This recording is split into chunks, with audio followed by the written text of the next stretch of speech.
Hey everyone, today I'm covering my retail version of the ABXYLUTE handheld. The ABXYLUTE, spelled ABXYLUTE, makes no secret in that it focuses purely on streaming over anything else. In terms of specs, the ABXYLUTE has a relatively low power chip with the MT8365 that will just about get you up to Dreamcast and PSP emulation somewhat comfortably before really struggling after that. It's got an absolutely gorgeous 16:9 7-inch 1080p screen, which very much takes centre stage of the handheld. A 5200 mAh battery that will get you around 6 to 8 hours of playtime between charges, and 5 GHz banding Wi-Fi. It's available in black and white and comes with a very nice hard case included for $209, which isn't too bad all things considered. Straight out of the box, I was completely blown away by just how light and thin the ABXYLUTE is. Playing at an hour or two at a time, I never got any play fatigue and only really start to notice it in the hands during longer sessions or more hectic gameplay. The handheld's design is refreshingly simple, with just the 4 small Android buttons on the front, alongside a standard control scheme. We've got no function or M keys at the back of the handheld, and only the USB-C charging port, headphone jack and microSD port on the underside. The back of the ABXYLUTE concaves a little bit to give your hands a little bit of grip around the edges, and I really like the textured plastic grip design that they've added here. Given that the ABXYLUTE is streaming focused, the controls in my opinion have to be more modern focused over retro, and on the whole I think ABXYLUTE have done very well. Starting with the analog sticks, I like the blue cap on the left stick. It goes well with the face button's default blue LED lighting. As a whole, the sticks feel good and are responsive. They're a little on the sensitive side and have somewhat limited travel though. The face buttons are great. They press really easily and quietly, plus feel great in the hand. They are very responsive and just work well in terms of both press and size. The shoulder buttons are equally responsive. The shoulder triggers are lovely and have a great amount of travel to them too. Again, unlike the rest of the controls, they're quiet while being responsive, which is fantastic as it makes the ABXYLUTE a great gaming companion. You're not going to annoy anyone while playing it anyway.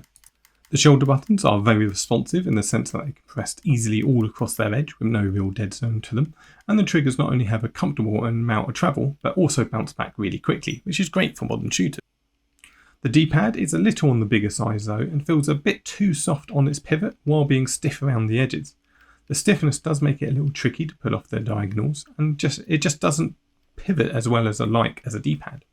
I wouldn't want to realistically play fighting games on the ABXYLUTE anyway due to the 5 GHz Wi-Fi banding, but still, the D-pad isn't bad, but it's not ideal either. So, in terms of its launcher, it's a very similar to the Logitech G Cloud handheld we've previously covered, and is a very simple launcher that, to be fair, is great for streaming apps. It will prompt you to close the last app before opening another, which keeps things moving as smooth as they can be too. If you hold down the home button, you can open a little quick option slider that gives you precise control over things like brightness and volume, which is certainly neat. Otherwise, we've got things like an account area, which does seem to be set up yet, a message area where all the app notifications go, an album for screenshots, as well as the settings and quick sleep icons. The settings are relatively comprehensive, which is always nice to see, and it also allows you to dive into the Android settings proper if you ever need to. Of course, if you don't want to use the inbuilt launcher, you can also boot into standard Android by navigating to the device information in the settings, then clicking to switch to tablet mode. So I'll switch some gameplay footage now, starting with streaming before handing over to some emulation, and then summarising back up at the end.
So all in all, I'm pretty impressed with the Absolute.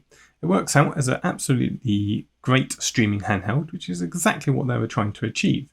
And although I have a couple of quibbles with the controls, they do translate well enough to modern gaming, and certainly to the genres best meant for streaming.